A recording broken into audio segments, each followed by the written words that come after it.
श्रीमद्परं गम्भीर स्याद्वाग्मोघलाञ्छनम्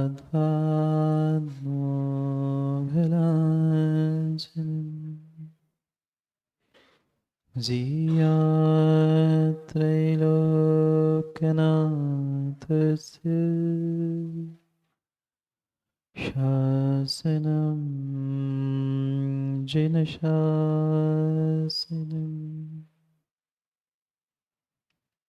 जय मंगल भूदानं विमलानं नारदंसनमयारं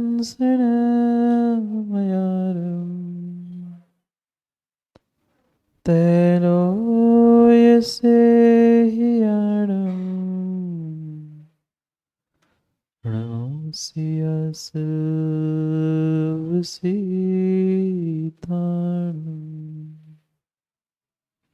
नमो हरिहन्ताणं नमो सिद्धाणं नमो आयर्याणं नमो वज्रायणं नमो लोके सव्यसाहु।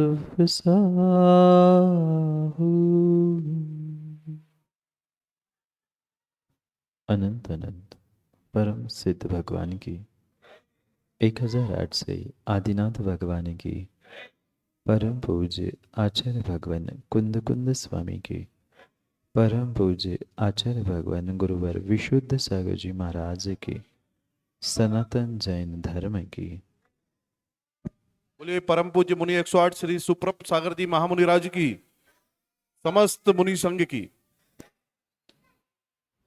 अंतिम निर्देश। वर्तमान स्वामी के शासन में हमसे विराजते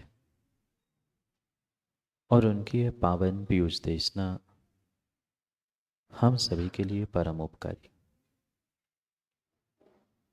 अनादिकाल से हमारी इस आत्मा में जो जन्म जरा और मृत्यु रूपी रोग लगे, उन रोगों का उपशमन करने वाली कोई परम औषधि है तो वह एकमात्र यह जिनवाणी है। भव्यात्मा, व्यक्ति अपने जीवन में साध्य को तो प्राप्त करना चाहता है, लक्ष्य को तो प्राप्त करना चाहता है, पर उस लक्ष्य के, उस साध्य के साधनों को समझने का प्रयास नहीं कर पाता। ये परम सत्य है कि साध्य लक्ष्य कितना ही अच्छा, कितना ही बड़ा क्यों ना हो, पर उसके साधनों का अगर बोध नहीं है, उसके कारणों का अगर बोध नहीं है, तो किसी भी प्रकार से अपने साध्य लक्ष्य तक जीव पहुंच नहीं सकता।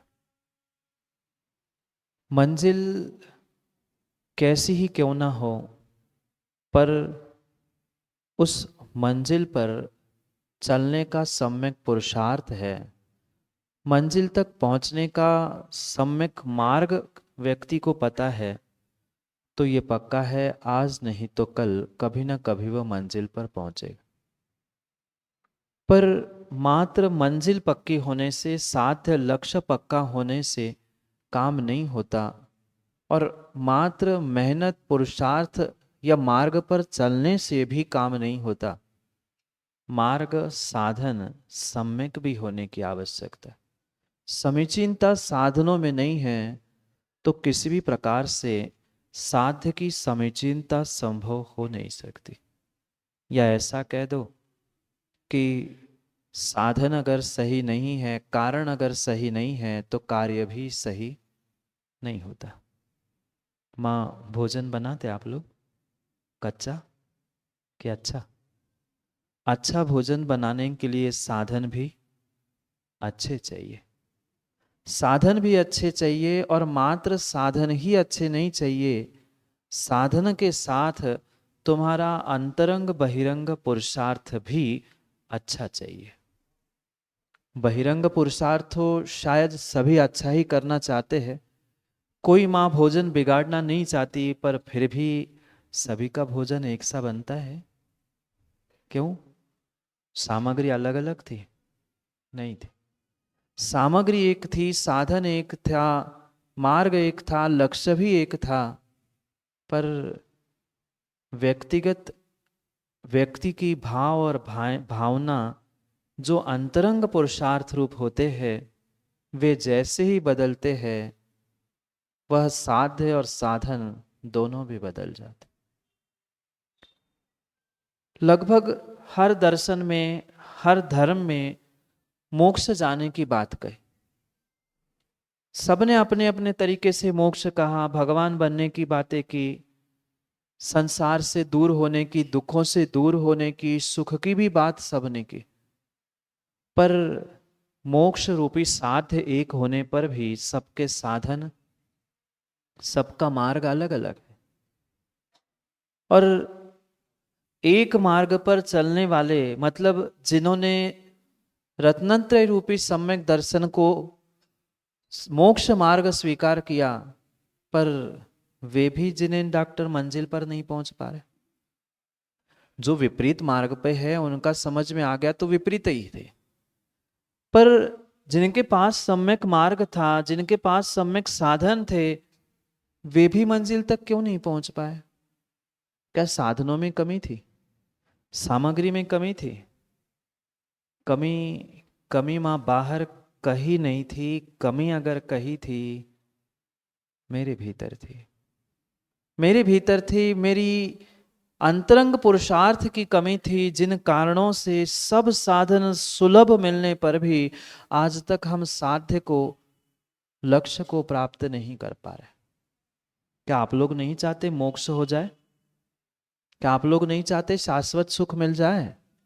कौन नहीं चाहता यहां बैठा हुआ कि मैं परमात्मा ना बनूं?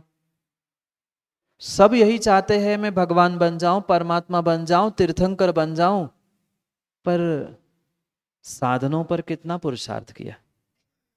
साध्य तो हम चाहते हैं, लक्ष्य तो हमने बना लिया, पर उस लक्ष्य और साध्य तक पहुंचने के लिए हमें समीचीन साधनों को प्राप्त करना है, बाहर के नहीं, अंतरंग के।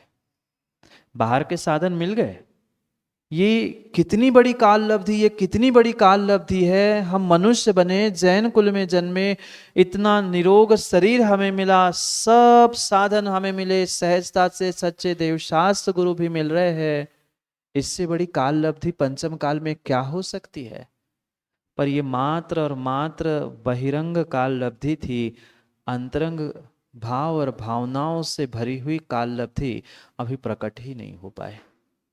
और जब तक ये अंतरंग की भाव भावनाओं को संभालने का पुरुषार्थ जीव नहीं कर पा रहा है, तब तक ये बाहर के साधन साध्य तक, मोक्ष तक, तीर्थंकर पद तक पहुंचाने वाले नहीं है।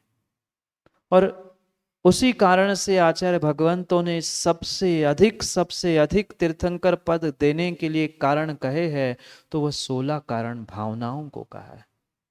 ये नहीं कहा कि अमुक काल में जन्मने वाला नियम से मोक्ष चला जाएगा, भगवान बन जाएगा, चौथे काल में तो सबने कई बार जन्म लिया होगा, पर हुआ मोक्ष, बने तीर्थंकर? नहीं। क्या हर मनुष्य तीर्थंकर, हर मनुष्य भगवान बन पाया? नहीं बन पाया।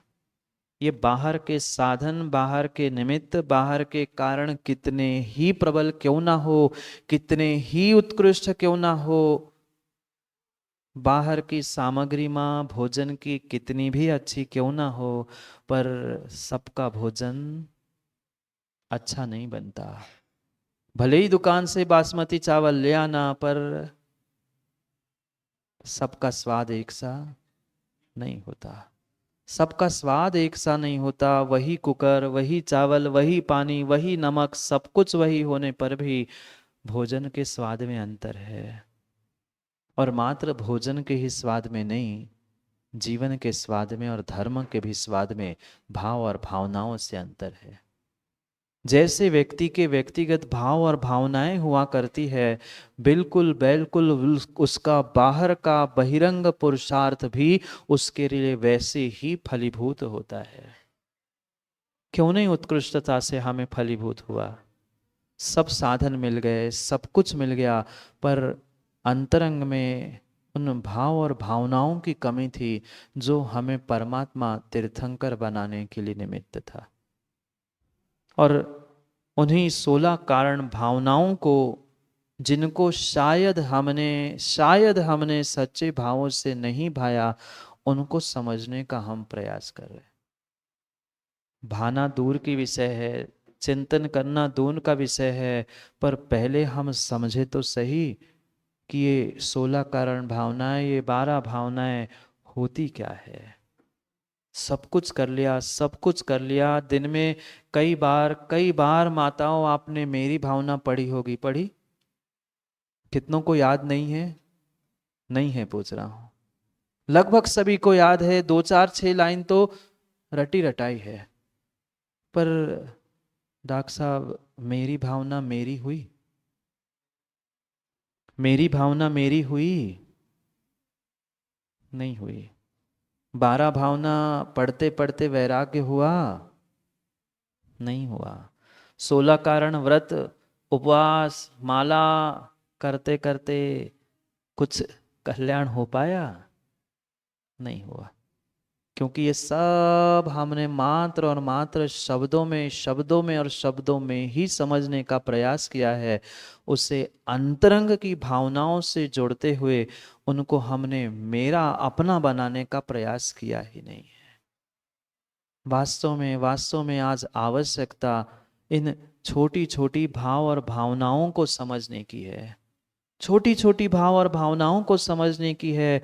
बड़े बड़े ग्रंथ और बड़े बड़े ग्रंथों का स्वाध्याय, बड़े बड़े कार्य तो जीवन में कई सारे बड़ों ने कर लिए, पर जब तक इंजीनियर साहब, जिन्हें जी मेरी भावना मेरी नहीं हो रही ना, तब तक कोई भावना कार्यकारी है ही नहीं है, कार्यकारी नहीं है। पुरुषार्थ हमें अपनी भावनाओं पर करना है। अंतरंग पुरुषार्थ की आवश्यकता है। बहिरंग पुरुषार्थ, बहिरंग भावनाएं, ये सब कुछ हमने कर ली, सब कुछ कर ली। ये मेरी भावना ही ऐसा ऐसा अद्भुत पद्य है।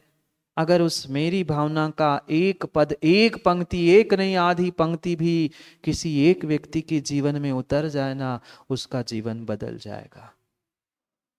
अथक गहरे रहस्य उस मेरी भावना में भी लिखे हैं। लिखा भले ही कवि ने है, पर गहरा गहरा गहरा चिंतन एक एक पंक्ति और एक एक वाक्यों में जो आचार्यों के ग्रंथों से सार निकाल निकाल कर रखा है, ऐसी उस मेरी भावना को, 12 भावनाओं को और इन 16 कारण भावनाओं को आत्मसात करने की आवश्यकता है, मात्र इंद्रियों का विषय बनाने की नहीं। इनको हमने इंद्रियों का विषय तो बना लिया, कई बार गुनगुनाते भी रहे, कई बार दोहराते रहे इन भावनाओं को, पर उनको आत्मसात कितना किया? कितना आत्मसात किया? सोचना, समझना, विचार करना। और इसी इसी कारण से हमारा पुरुषार्थ यही चल रहा है, कम से कम इन भाव और भावनाओं को तुम्हें समझो। जिनको मैंने आज तक नहीं समझा, वह मेरी भावना मेरी हो जाए। आएगा कुछ ही दिनों में आपके सामने वह मेरी भावना का ग्रंथ भी, जिस पर कई महीने, मिनटों नहीं, कई दिन और कई महीने चर्चा हुई, वह मेरी और मेरी भावना कैसी है। क्योंकि क्योंकि ध्यान रखना, अगर बाहर का माँ कितना ही पुरुषार्थ अच्छा क्यों ना हो, आपके भाव और भावनाएं अच्छी नहीं हैं तो भोजन भी अच्छा, बोलो ना, बनता है? नहीं बनता। फिर भाव भावना अच्छी नहीं है और भोजन अच्छा नहीं होता, फिर जीवन अच्छा कैसे होगा? हमारा धर्म, हमारी धर्म की क्रियाएं कैसे अच्छी हो सकती है? और अच्छी और सच्ची, अच्छी और सच्ची क्रियाएं नहीं हैं, जीवन नहीं है, तो जीवन जीना व्यर्थ है। मात्र भगवान बन जाऊं, मात्र भगवान आत्मा हूं, मैं ऐसा हूं, मुझे ये करना है, ये कहने से काम नहीं होगा। वैसा मेरा अंतरंग का पुरुषार्थ भी हो। अपने भाव भावनाओं को कभी हम टटोल कर झांक कर देखे भी तो सही कि मेरे भीतर इन भावनाओं का कितना स्थान है। मात्र रटते आए दर्शन विशुद्धि विनय संपन्नता शील व्रते स्मृतिचार अभीक्षण ज्ञान उपयोग संवेग शक्ति त्याग तपसी साध, पूरा सूत्र कंठस्थ है, पर एकाध भावना मेरे भीतर उतरी। कितनी विनय, कितनी विनय, कितनी विनय पारलौकिक दृष्टि से कर्मों की निर्जरा करने के लिए मेरे इस भीतर है। मात्र आचार्यों ने विनय भावना नहीं कही, मात्र विनय भावना नहीं कही, विनय संपन्नता कही है। मात्र दिखावे के लिए की गई विनय विनय हो सकती है, पर विनय से संपन्न होना, परिपूर्ण होना, जितनी पारलौकिक विनय कही है, उन प्रत्येक पारलौकिक यानी 5 प्रकार की उन विनय को अपने जीवन में उतारना, आत्मसात करना, यही वास्तविकता में विनय संपन्नता नाम की दूसरी भावना है। कल प्रारंभ किया था हमने विनय संपन्नता को समझना, पर पहली पारलौकिक विनय ज्ञान विनय को समझते समझते ही समय हो गया था। क्या करे, समय बहुत बलवान है, समय बहुत बलवान है, समय बहुत बलवान है। इसलिए सोचे समझे और इन पांच विनय को भीतर उतारने का प्रयास करे। हमारे उठने में, हमारे बैठने में, हमारे चलने में, हमारे सोचने में, हमारे विचार करने में, हमारे प्रत्येक कार्य में विनय झलक जाए, यही वास्तव में विनय संपन्नता है। विनयति इति विनयः, विशेषेण नयति। नयति यानी झुकना। सामान्य रूप से झुकने वाले तो बहुत बहुत बहुत मिलते हैं, और ये आपने देखा हो नहीं देखा हो, पर ईमानदार से बेईमान ज्यादा झुकता है। ईमानदार से सयाजी बेईमान ज्यादा झुकता है। नहीं है तो देख लो तीर, कमान और चीता। देखना, देखा कभी कमान? जितना झुका तो मिलता है, पर किस लिए झुक गया? दूसरे को भेद करने के लिए। चीता भी जब छलांग लगाता है देख लेना, बिल्कुल इतना सा हो जाता है, पर झुकने के लिए नहीं झुका, वह दूसरे पर हमला करने के लिए झुका था। ये पारलौकिक विनय नहीं है, ये मात्र और मात्र दिखावे के लिए की जाने वाली वह लौकिक विनय, और लौकिक भी काय को दिखावाई है, ढोंग है। नहीं, पारलौकिक विनय जो 5 प्रकार की कही, भीतर परिणामों से वह विनय संपन्नता प्रकट होने की आवश्यकता है। जो 8 शुद्धि, 8 विनय कही ज्ञान की, अर्थाचार, उभयाचार, शब्दाचार, अनिन्नवाचार, ये सभी का संक्षेप हमने अपने भीतर परिणमन है कि नहीं है, ये कल झांक के देखा। 25 दोषों से रहित सम्यक दर्शन को प्राप्त करूं, ये भावना जीवन में हो, और प्राप्त है तो उसको और कैसे मैं वृद्धिंगत करूं, ये वास्तव में दर्शन विनय है। क्योंकि ये तो बाहर के उपचार विनय रूप हमने समझी, जो सम्यक दृष्टि है उनका सत्कार करो, उनकी विनय करो, उनका सम्मान करो, ये तो बहुत औपचारिक रूप से हमने दर्शन विनय समझी, पर भीतर की दर्शन विनय चाहिए। क्या मैं सम्यक दृष्टि हूं? नहीं, दूसरों से बिल्कुल कहना मत, ये कहने की बात नहीं है, ये अनुभूति की बात है। अनुभूति की बात है। क्या मैंने उस अनुभूति को स्पर्श किया? सच्चे देव शास्त्र गुरु को देखकर मेरे भाव, मेरे परिणाम, मेरी परिणति कैसी हो रही है, मुझे स्वयं का निर्णय करना है। तभी जाकर वह दर्शन विशुद्धि से जुड़ा हुआ ये दर्शन शुद्धि रूप दर्शन विनय संपन्नता गुण कहा। और पंकज भाई, इसीलिए कहने वालों ने कहा है कि एक दो भावना से काम चल जाएगा, पर पूर्ण रूप से चलने के लिए नहीं, कहने के लिए कहा।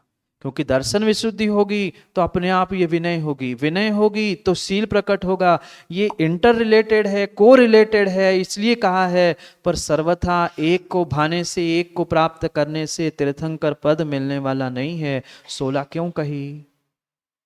ये इसलिए कही है कि कम से कम तुम एक ही प्राप्त कर लो, कुछ शुरू तो कर लो। और जो एक चिंतन करना शुरू कर देगा, कभी छोड़कर नहीं भागेगा कि नहीं एक भावना मैंने भाली अब मैं छोड़ दूं, नहीं। जो दर्शन विशुद्धि को प्राप्त करेगा, अपने आप उसके पास दर्शन विनय होगी, ज्ञान विनय होगी, चारित्र विनय होगी, क्रम क्रम से, और चारित्र विनय होगी तो शील में अनतिचार प्रकट हो ही जाएगा। ये जितना जितना कहा है ये कहीं ना कहीं को रिलेटेड है, इंटर रिलेटेड है।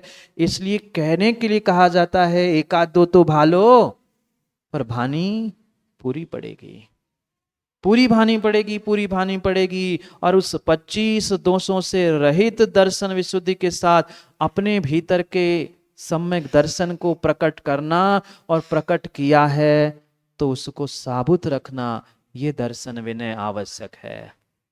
बाहर की तो सम्यक दृष्टि की तो विनय हमने खूब की, कई बार की, सम्यक ज्ञान की भी विनय की, पर सम्यक दर्शन, सम्यक ज्ञान और सम्यक चारित्र मेरे भीतर किस प्रकार से उत्पन्न हो, ये भी समझने की आवश्यकता है, ये भी समझने की आवश्यकता है। 25 दोष तो शायद हमने रट के रखे हैं सम्यक दर्शन के, है ना?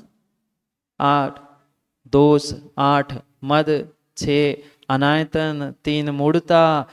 कितनी छोटी मूढ़ता? नहीं छूटी।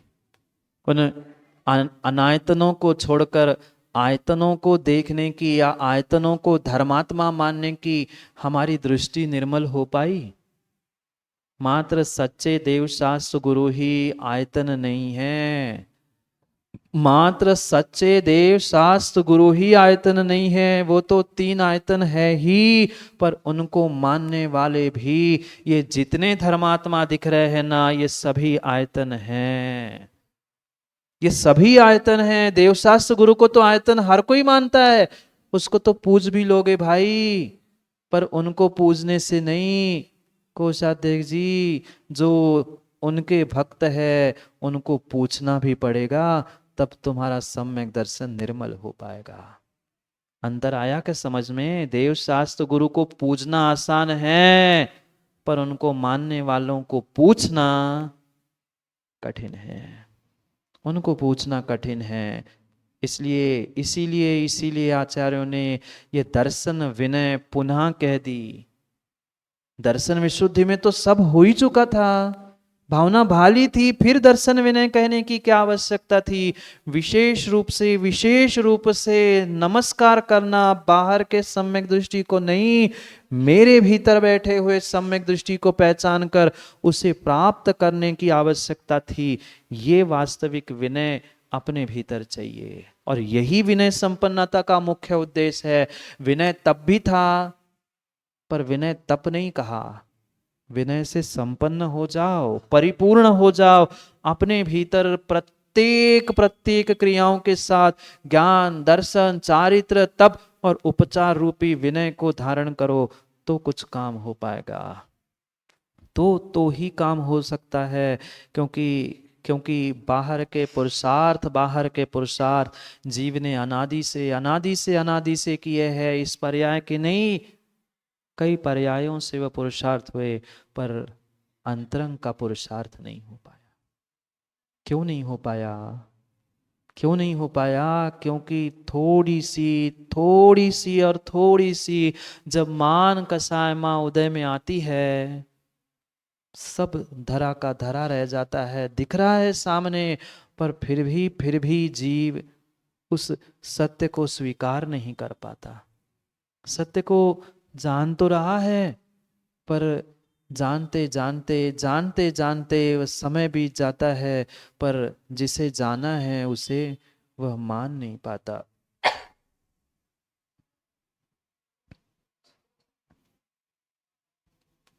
और मान नहीं पाता है, इसलिए आज तक विनय नहीं कर पाया। ये तो जानते ही है ना, विनय तभी होगी जब मान कसाय का विसर्जन होगा। विनय तभी होगी, विनय संपन्नता तभी होगी, किसी भी प्रकार की अगर मान कसाय भीतर बैठी है तो वह कभी सत्य को मानने नहीं देगी।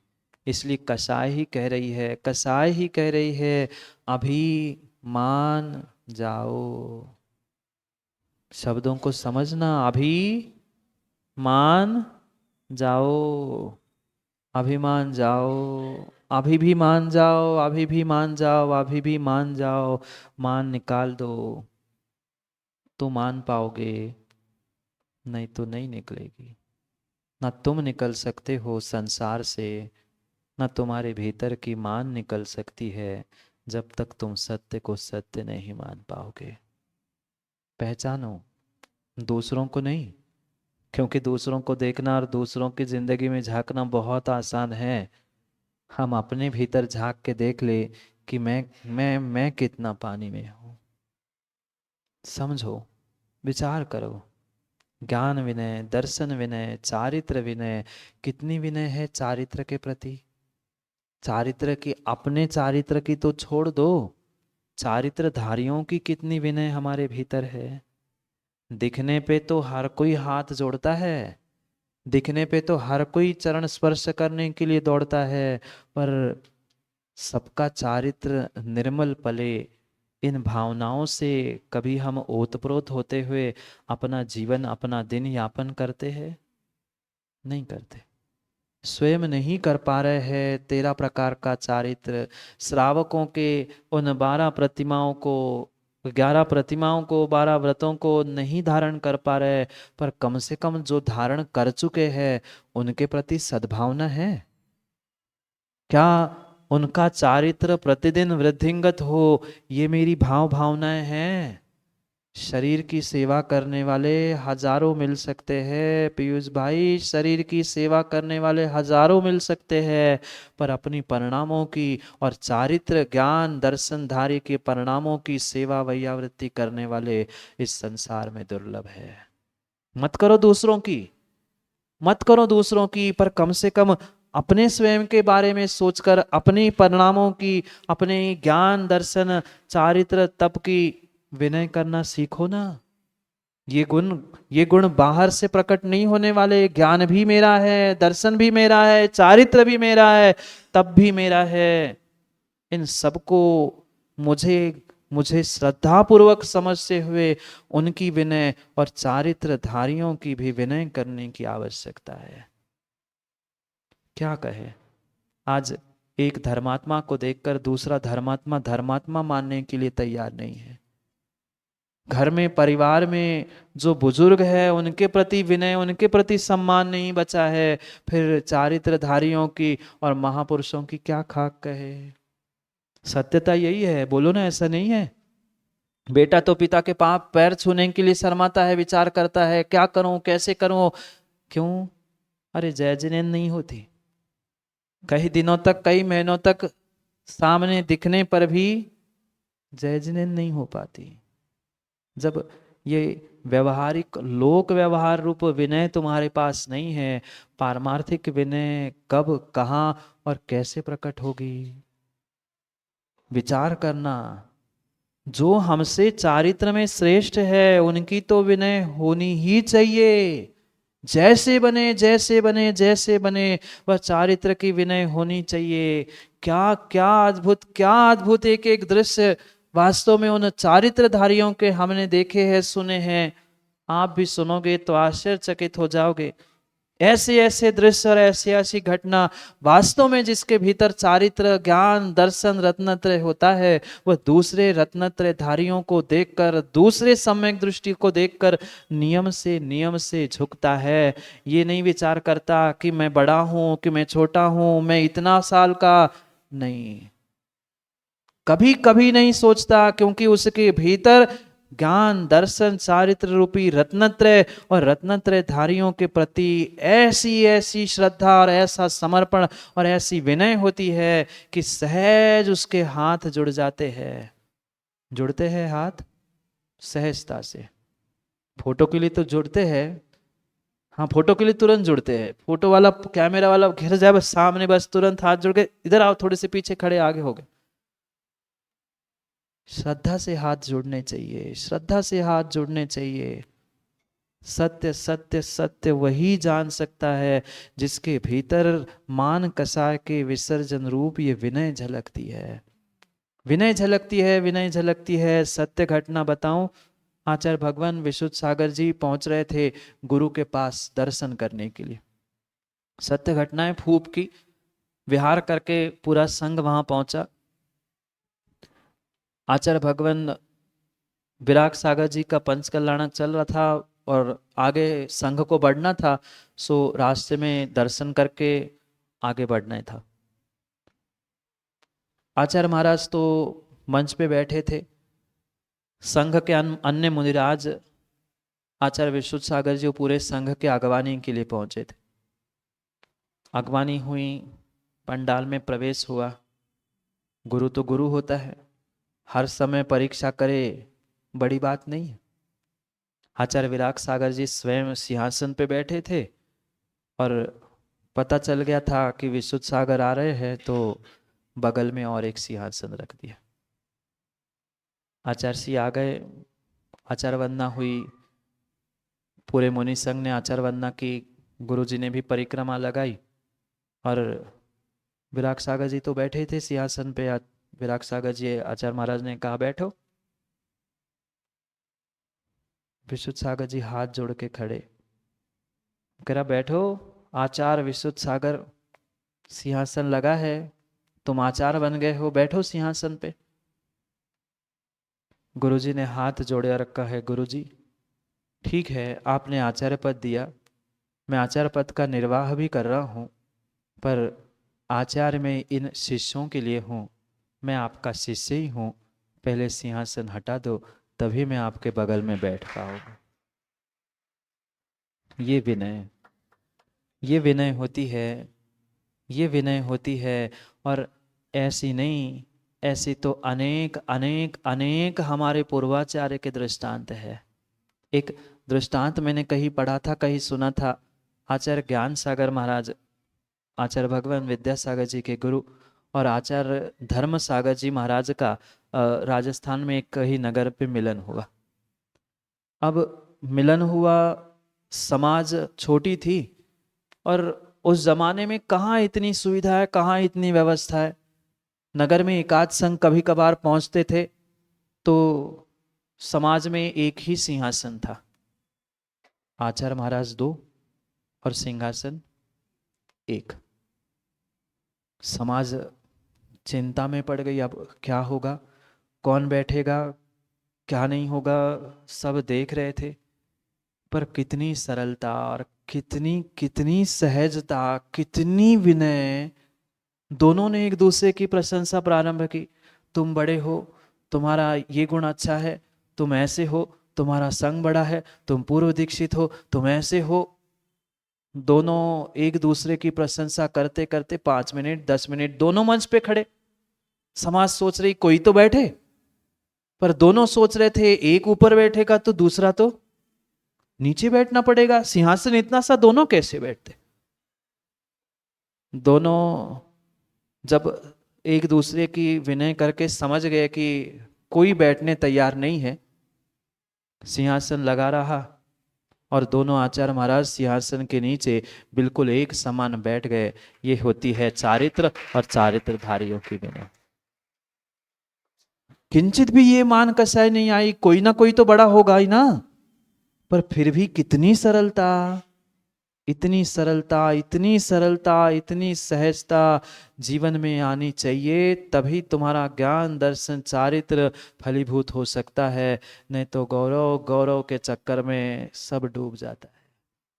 ये मात्र व्यवस्थाएं हैं, ये मात्र व्यवस्था है। दोनों आचार्य भगवान जानते थे कि किसकी विनय कैसी करनी है। अगर कोई दूसरा होता तो शायद पहले बैठा ही मिलता, मैं तो पहले ही बैठा हूं, मेरा स्थान है, तुम आए हो अब तुम बैठो, जगह हो सो नहीं। ये विनय, ये विनय है। और ऐसी विनय संपन्नता भीतर होगी ना तो ही विश्वास मानो, तो ही विश्वास मानो, तीर्थंकर जैसे महान पद के धारी हो सकते हैं। यूं ही तीर्थंकर नहीं बनने हैं।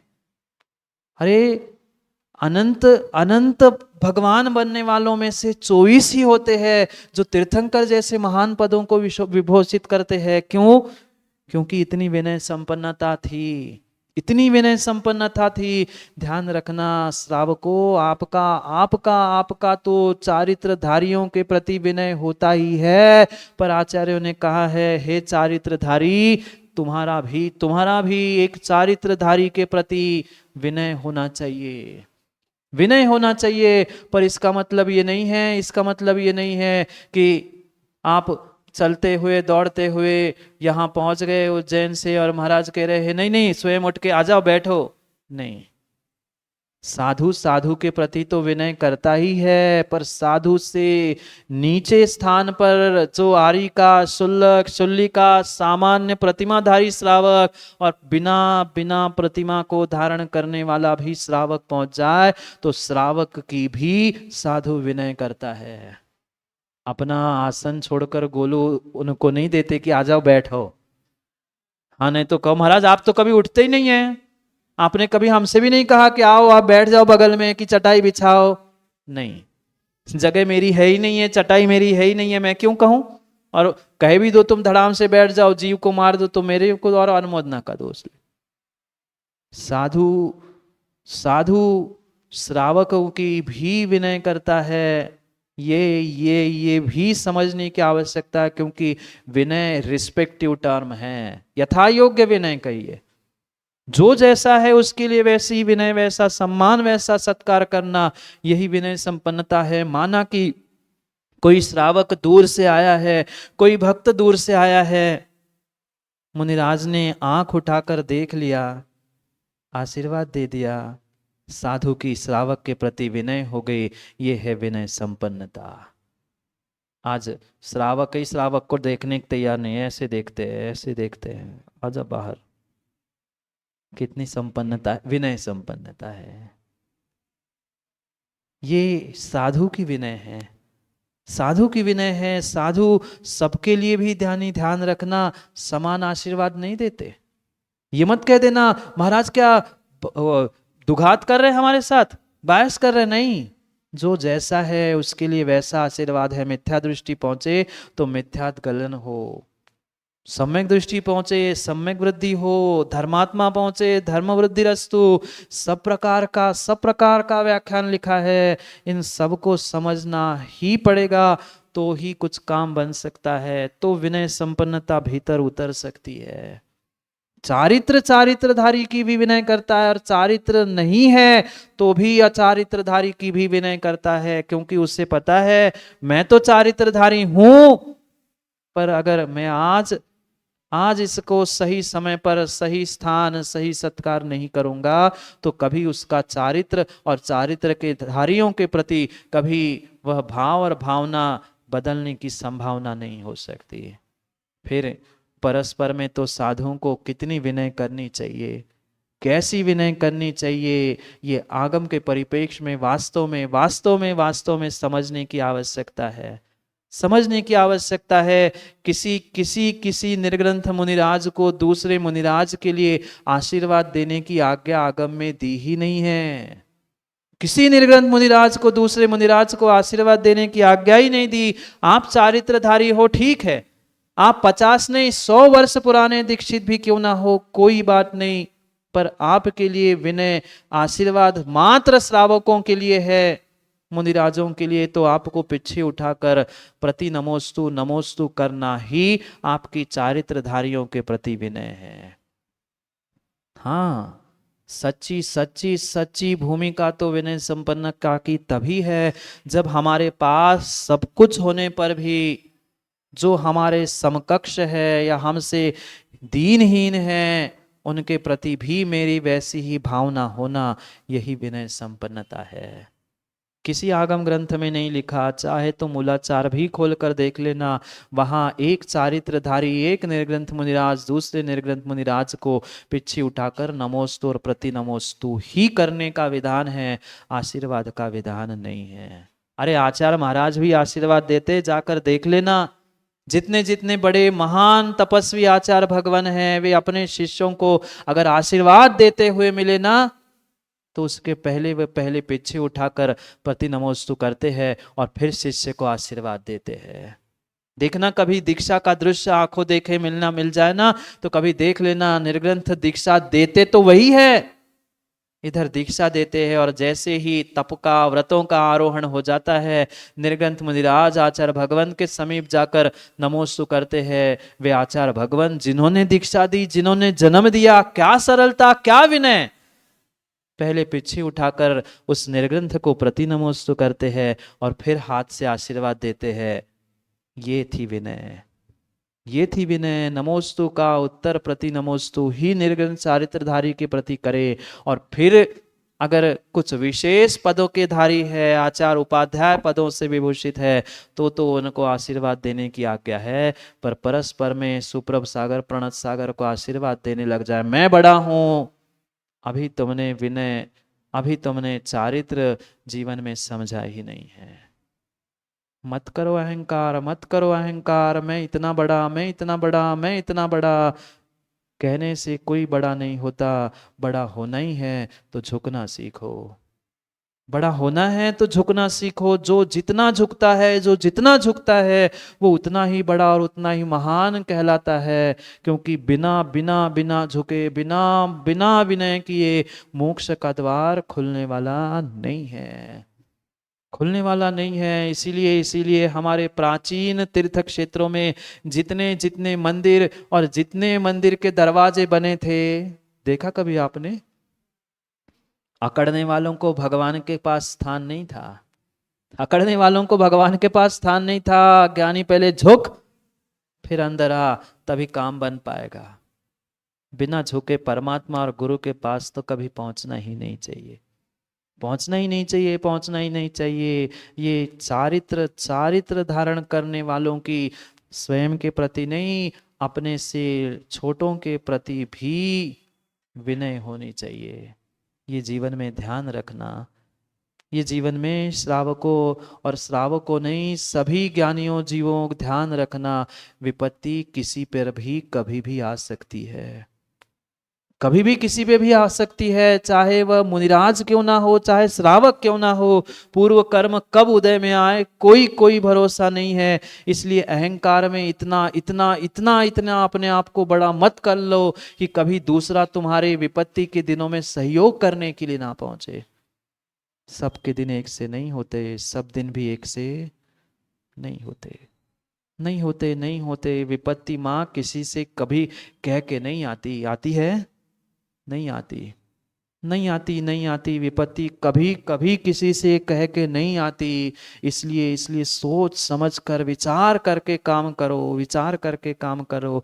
ये राग द्वेष, अपना पराया, इसका मेरा, वो करते करते कई भव में डूब चुके।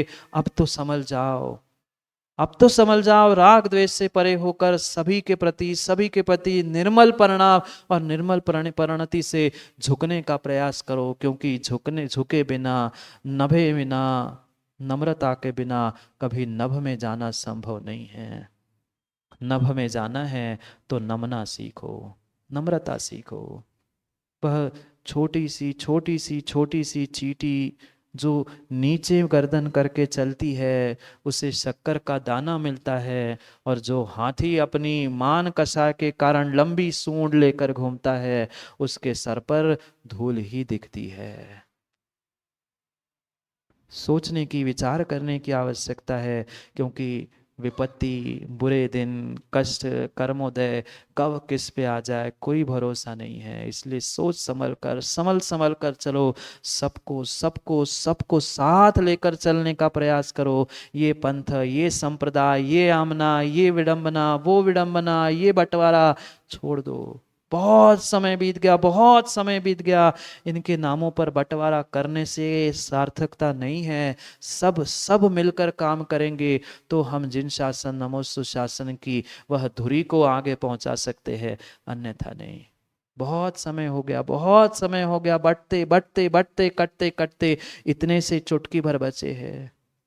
चुटकी भर बचे हैं, अभी भी नहीं समझोगे, अभी भी नहीं समझोगे तो कहाँ जाएंगे, क्या स्थिति हो। परस्पर वात्सल्य होगा तभी तो ये विनय विनय विनय गुण प्रकट हो सकता है, अन्यथा नहीं, अन्यथा नहीं। जो चारित्रधारी और मात्र चारित्रधारी नहीं, जो तप को धारण करने वाले हैं, वे अंतरंग बहिरंग को तप को धारण करने वाले तपस्वी भी आपके विनय योग्य है, आपके विनय योग्य है। पुनः ध्यान रखना, विनय सबकी एक समान नहीं होती। किसी बालक ने अगर माँ किसी बालक ने एक दिन भी एकासन एक दिन उपवास भी किया है ना, सबसे पहले उसकी पीठ थपथपा देना, सबसे पहले उसका सम्मान कर लेना कि बेटा तुमने बहुत अच्छी तपस्या की है, माँ आज की टांग खींचती है, क्या जरूरत है, कोई नहीं करना उपवास विपास, 2 टाइम खाओ शांति से।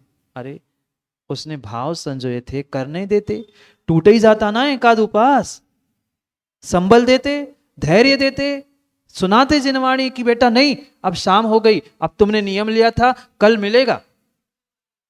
उल्टा ही काम होता है, ना हम तप कर पाते हैं, ना करने वालों को कभी संबल दे पाते हैं कि बेटा कर रहा है बहुत अच्छी बात है, कुछ तो कर। पर ऐसी सोच, ऐसी दृष्टि, ऐसी निर्मलता जीव अपने जीवन में धारण ही नहीं कर पाता। मात्र तपस्वी नहीं, बड़े बड़े तपस्वियों की तुम पूजा अर्चना मान सम्मान विनय सब कर लोगे, पर छोटा सा भी तप करने वाला, स्वाध्याय करने वाला भी अगर कोई हो ना, तो उसकी भी विनय करना सीख लो, उसकी भी विनय करना सीख लो। क्योंकि तप एक प्रकार का नहीं है, 12 प्रकार के तप कहे हैं, अंतरंग बहिरंग। बहिरंग तप तो सबको दिख रहा है, एकासन दिख रहा है, उपवास दिख रहा है, पर अंतरंग तप करने वालों को भी, अंतरंग तप करने वालों को भी तुम सम्मानित करो, उनका सत्कार करो, उनकी विनय करो। क्योंकि विनय वैयावृत्ति प्रायश्चित आदि ये अंतरंग तप कहे हैं, इन तपों को तपने वालों के प्रति भी तुम्हारे सत्कार के विनय के भाव होने चाहिए। कितने हैं, कितने हैं। कोई मुनिराज की वैयावृत्ति करने जाता है, माना कि 4 महीने चतुर्मास का कहीं हुआ राहुल, और वैयावृत्ति कोई करने पहुंचा है रोज प्रतिदिन सुबह शाम, तो कहते हो छोड़ दो घर, वही रह लो महाराज के पास। अरे वो तो सेवा कर रहा था, कम से कम अनुमोदना करते कि भैया कुछ अच्छा ही कर रहा है, पर कहते कि हाँ वही रहो तुम, तो छोड़ दो घर पान। नहीं, जो अच्छा कर रहा है 4 मीठे शब्द बोल लो, प्रशंसा कर लो, जाता क्या है। वो अपना समय दे रहा है, वो अपना द्रव्य खर्च कर रहा है, तुम्हें तो 4 मीठे शब्द बोलने, प्रशंसा करनी है। तुमने उसकी प्रशंसा की, उसका विनय किया, उसका सत्कार किया, फ्री फोकट में तुमने पुण्य कमा लिया। सेवा किसने की माँ, सेवा किसने की। कोई दूसरा जा रहा है, कोई दूसरा मुनिराज के आहार कराने जा रहा है, कोई दूसरा उनके हाथ पैर दबाने वैयावृत्ति करने जा रहा है, हम कुछ नहीं कर रहे, कम से कम अनुमोदना करके पुण्य ही कमा ले। वो घंटों घंटों का मेहनत कर रहा है, सेवा कर रहा है, हम कुछ नहीं कर रहे, तो सेवा करने वाले की, वैयावृत्ति करने वाले की कम से कम विनय ही कर ले, सम्मान ही कर ले, और कुछ नहीं करे 4 मीठे शब्द ही बोल दे। हम तो यूं ही पुण्य कमा लेंगे। वो द्रव्य खर्च कर रहा है, समय खर्च कर रहा है, हम 4 शब्द भी खर्च नहीं कर पाए, कैसे सम्यक दृष्टि, फिर क्या विनय। मात्र तप नहीं, मात्र चारित्र नहीं, उन तप को धारण करने वाले, और धारण करने वाले ही नहीं, उनकी अनुमोदना करने वाले, उनकी सेवा, उनकी वैयावृत्ति करने वालों की भी विनय करोगे, तो ही विनय संपन्नता है, तो ये विनय संपन्नता है। ऐसी ऐसी ऐसी विनय झलकनी चाहिए हमारी भाषा में, हमारी क्रिया में, हमारे सर्वांग से, कि समझ में आना चाहिए कि हाँ ये वास्तव में विनयवान जीव है, दिखावा नहीं, दिखावा नहीं, दिखावा नहीं। पुनः पुनः समझना, विनय रिस्पेक्टिव होती है, मतलब यथा योग्य होती है, जो जैसा है उसकी विनय वैसी ही करना है। कोई बालक ने उपास किया, उसके पैर नहीं छूना, नहीं तो को महाराज विनय करने के लिए कही नहीं, उसकी विनय उसकी पीठ थपथपा के है, उसका सम्मान करते हैं, उसके 4 शब्द प्रशंसा के उसके प्रति बोलने से उसकी विनय हो गई। क्या मिलता है, क्या मिलता है माँ, किसी ने सम्मान, किसी ने थोड़ा सा अच्छा कह दिया, कोई उपवास के बाद क्या मुट्ठी भर मांस चढ़ जाता है, नहीं, पर लगता है कोई धर्मात्मा मेरे मेरे तप की प्रशंसा कर रहा है, मेरे लिए कुछ अनुमोदित कर रहा है, तो हाँ मुझे भी तप करना चाहिए, मुझे भी तपस्या करनी चाहिए। ऐसे खोटे काल में, ऐसे खोटे काल में जहाँ जीव अन्न का, भोगों का कीड़ा बन रहा है, वहाँ ऐसे महान महान तपस्वी है जो महीना महीना 15 दिन उपवास करते। और भोपाल वाले, उज्जैन वाले कितने पुण्यात्मा है, वह तपस्या उन्होंने आंखों देखी है। 1 2 4 घंटे हमसे भी भूख नहीं सकती, कम से कम अनुमोदन ही कर लो।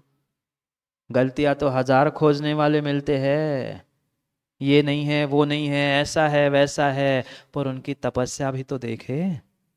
हम गुणों को देखे ना, हम गुणों को देखे ना। अरे एक पिता तो अपने बेटे को संभाल नहीं पाया, एक पिता तो अपने बेटे को संभाल नहीं पाता है, और दुनिया भर की बातें करने से जिन्हें डॉक्टर होता क्या है? क्या एक एक एक एक कोई पिता हो जिसने अपने बेटे को अपने हिसाब से जिंदगी जीना सिखाई हो? कोई है? कोई माँ है अपने अपने जैसी रोटी अपने बेटी को बनाना सिखा पाए? नहीं बन सकती। आकार में बन जाए, वो स्वाद नहीं आ सकता, आ ही नहीं सकता। ये तो विज्ञान भी स्वीकार करता है, और ये जैसे हमारे वितराग विज्ञान ने कब पहले से ही कह दिया है। इसलिए हम क्यों किसी से किसी के साथ कंपैरिजन कर रहे? एक एक घर में माँ, एक बेटे ने, एक माँ ने जन्म दिए हुए 2 4 6 बेटे एक समान नहीं होते? होते क्या? 5 उंगलियां समान नहीं होती भाई। हम किसकी तुलना किसके साथ करें? हम अपनी तुलना भगवान के साथ करें, कल्याण करें और निकल जाए, कहाँ लगे। हमें तो मात्र दिगंबर मुद्रा, वितराग मुद्रा देखनी है। हमें अपना कर्मों का क्षय करना है। तुम जानो तुम्हारा काम जाने। हमने माथा टेक लिया, हमें सब कुछ मिल गया, एक झलक मिल गई, हमारा तो बेड़ा पार हो गया, आप जानो आपका काम जाने।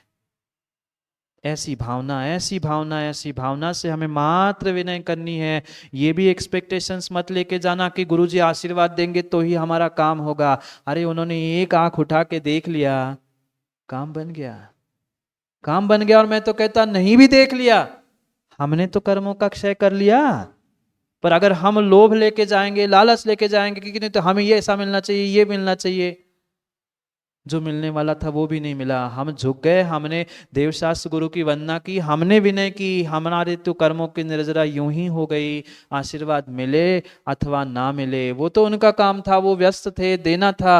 पर हम तो अपना काम करें, हम अपने कर्मों की निर्जरा करें और आगे बढ़े।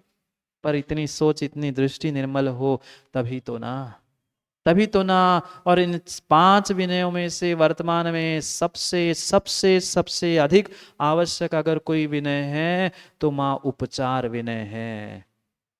आज प्रत्यक्ष दिखने पर तो हर कोई विनय करता है, पर ये जो परोक्ष रूप से उपचार विनय कही है उसे समझने की आवश्यकता है। उसे आचार्यों ने 3 प्रकार से समझाने का प्रयास किया: कायिक विनय, वाचनिक विनय और मानसिक विनय। कायिक तो फिर भी एक आध बार हाथ जोड़ के हो ही जाती है, वचनों से भी कई बार हम नमोस्तु कह ही देते हैं, पर मन से पूछ लेना कि मन में वास्तव में हमारे विनय के भाव है? वास्तव में विनय के भाव है कि मात्र दिखावे के लिए हम कर रहे हैं? सामने गुरु है तो ये प्रत्यक्ष कायिक उपचार विनय है, और गुरु नहीं होने पर भी, गुरु प्रभु नहीं होने पर भी उनकी विनय करते रहना, उनकी आज्ञा का परिपालन करना, ये परोक्ष मानसिक उपचार विनय है। परोक्ष, प्रत्यक्ष तो कर लेंगे फिर भी मान लेंगे, पर परोक्ष रूप से भी उनकी विनय करना ये कठिन है, कठिन है, कठिन है। सामने तो हर कोई आगे पीछे करते करते हाँ हाँ हूँ हाँ में हाँ मिला लेता है, पर हाँ में हाँ मिलाना नहीं है। उनकी हाँ मतलब मेरी हाँ, ये निर्णय होगा तो तुम्हारी मानसिक विनय है। प्रत्यक्ष नहीं, परोक्ष भी होनी चाहिए, परोक्ष भी होनी चाहिए। वह मूलाचार में आचार्यों ने, भगवंत ने शिष्यों के लिए, भक्तों के लिए कह दिया कि नीचम ठाणम नीचम गमनम नीचम च शयना शयनम, नीचे रहो। नीचे का मतलब मात्र कद से, आसन से नहीं, उनके प्रत्येक प्रत्येक क्रिया में अगर गुरु के साथ चलना भी पड़ा, अगर गुरु के साथ चलना भी पड़ा तो गुरु के समान या गुरु के आगे नहीं, गुरु के पीछे चलो। और माना कि समान पास में भी बैठना पड़ा तो गुरु के उल्टे हाथ तरफ चलो, गुरु के एक कदम पीछे चलो। पर आज गुरु को ही मार्ग दिखाने वाले आगे आगे चलते हैं। हाँ, पर इसका मतलब ये नहीं भज्जू भाई कि महाराज ने कहा पीछे चलो, पड़गान कर लिया करे, महाराज हम कैसे आगे चले? अरे भाई कब कैसा क्या करना है ये भी समझ लो। हाँ, नहीं तो एक जगह मैंने बताया, अब वो पीछे चल रहे, अब हम खड़े ही है मुद्रा लेके। वो कह रहे महाराज आप ही ने तो कहा गुरु के आगे नहीं चलना। अरे भैया कब नहीं चलना? अब महाराज को घर थोड़ी पता है तुम्हारा। अब वो खड़े, मैं भी खड़ा हूं, वो भी खड़े। अब फिर लौट गया मैं दूसरी का, फिर रोते आए, फिर महाराज आप क्यों लौटे? अरे भाई समझो तो, कब आगे चलना और कब नहीं चलना। वहां तो घर तुम्हारा है, पड़गान करके तुम्हें ही ले जाना पड़ेगा। पर सामान्य रूप से अन्य कार्यों में उनके आगे आगे नहीं करना, ये विनय थी। नीच स्थान मतलब निम्न स्थान पर, नीचे स्थान पर बैठो, उनके पीछे बैठो। इतनी विनय, इतनी विनय, इतनी विनय होनी चाहिए। जैसे जैसे जैसे जिस पाटा, टेबल, चटाई या निर्ग्रंथ मुनिराज ने प्रयोग में ली हुई कोई भी सामग्री हो, उसको भी उतना ही पूज्य मानना चाहिए जितना पूज्य आपने निर्ग्रंथ और प्रभु और गुरु को माना है। हाँ, इतना सम्मान रखता है कोई? बढ़िया, गुरु जिस तखत पे बैठे उस पे ही पहुंच के बैठ गया, फिर कहते बैठो ना महाराज जी, बैठो महाराज जी, आओ आओ। हम तो ऐसे ही बैठ के देख रहे थे अच्छा है कि नहीं, आप अच्छा लगता है कि नहीं। अरे देखा हमने आंखों से, कई बार ऐसा होता है, मतलब देख रहा था अच्छा है कि नहीं, आपके बैठने योग्य है कि नहीं। अरे तू बैठ के क्या देख रहा है? धन्य है वे मुनिराज, धन्य है वे मुनिराज।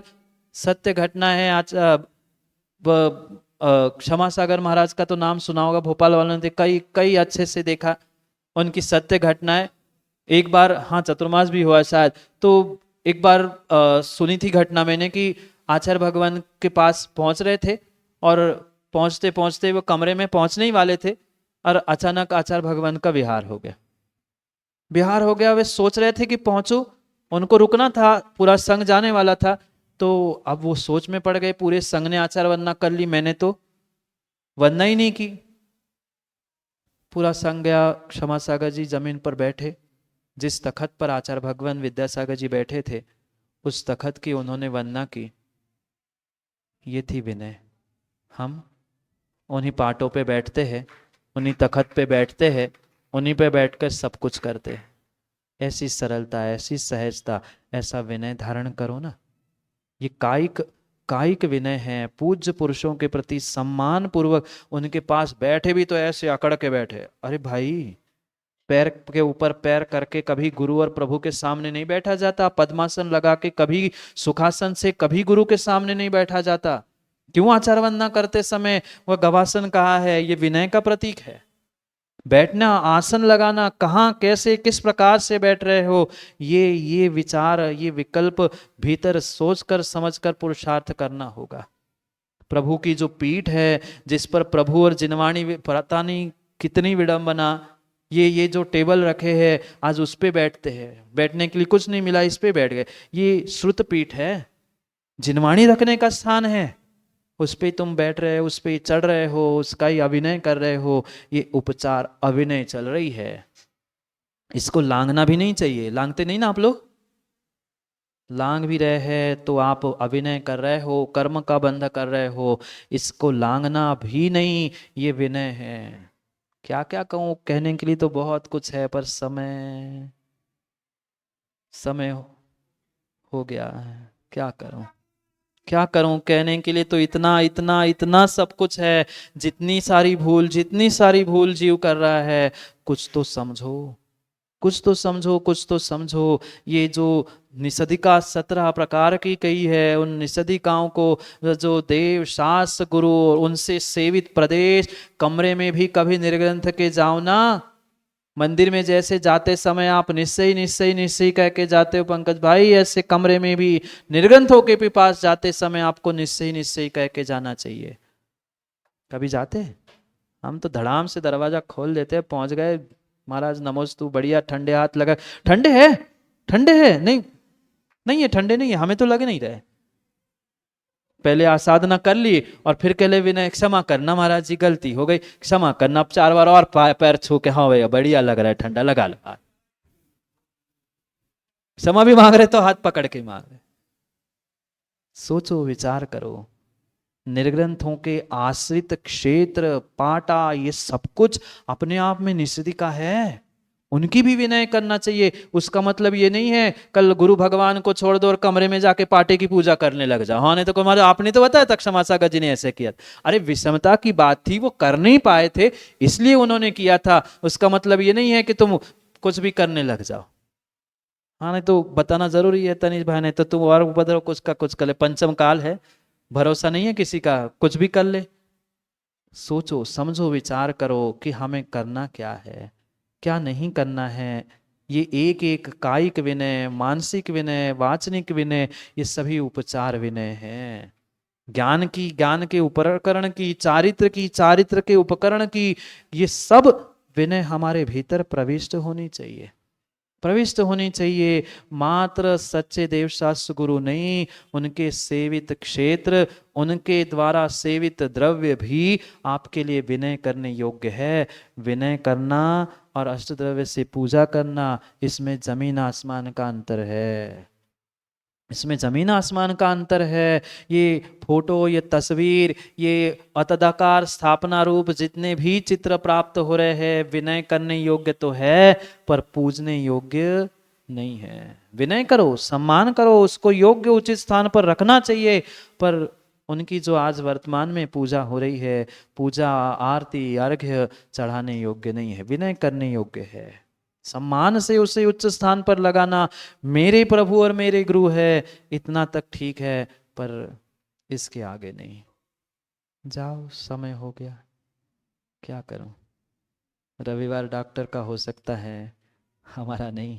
हमारा तो रोज ही रविवार है, हमारा तो रोज ही रविवार है। हाँ, डॉक्टर ही की छुट्टी रहती ना रविवार को। जाओ, समय हो गया है, समय हो गया है, समय को समझो, संपन्न हो जाओ। धन से तो संपन्न है, पर विनय से संपन्न हो जाओ। हमारी भाषा, हमारा शरीर ऐसा नम्र होना चाहिए, गुरु के सामने जाकर मात्र और मात्र माँ विनय ही प्रदर्शित होनी चाहिए। कई स्थानों पे तो हमने ऐसा देखा, इतनी कर्कश भाषा, इतनी कर्कश भाषा। हम जा रहे थे रितेश अभी एक जगह पंचकल्याण करने के लिए, अभी यहाँ भोपाल आने के पहले, बिल्कुल अब कल उनके नगर में आगवानी होने वाली थी, 4, 6, 10, 12 लोग आए और इतनी बदतमीजी से उन्होंने धमकियां दी। हमने गुरुजी से समाचार भेजा, भगवान, जहां साधु और श्रावक की मर्यादा नहीं है, ऐसे समाज में जाकर कोई अनुष्ठान करना क्या संभव है। गुरुजी ने कहा ठीक है भाई, देख लो परिस्थिति, क्योंकि परिस्थिति गुरुजी बिल्कुल मतलब ऐसी स्थिति थी रीते, कल सुबह आगवानी थी और शाम को ही हम 12-15 किलोमीटर से लौट के वापस आ गए। मैंने कहा भाई, उनने सीधे ही कह दिया, ना उनने नमोस्तु किया, ना श्रीफल निवेदित किया, आए और सीधे धमकाने शुरू कर दिया उन्हें कि ऐसा नहीं, देख लेंगे जो आएगा करने वाले और कराने वाले। मैंने कहा भैया, हम लोगों ने तो उत्तर दिया नहीं, हाथ जोड़ ले, हम तो वापस आ गए। भाई ना, क्या विनय है। अपने आप को वह गुरु भक्त और धर्मात्मा कहने वाले समाज, चंद 2, 4, 6 जीव ऐसे होते हैं, मुझे पता है उपद्रवी 2 ही 4 होते हैं, पर पूरी समाज को भोगना पड़ता है। ऐसा हमारे साथ ना हो। हमारी भाषा, हमारा शरीर, और मात्र भाषा और शरीर ही नहीं, हमारा मन भी इस विनयता से संपन्न हो। इसी भावना से हम पुनः समय पर समय की बात समझने के लिए समय पे मिलने का प्रयास करते हैं, क्योंकि समय पे किया गया काम समय को दिलाता है। बोलिए भगवान महावीर स्वामी की। बोलिए।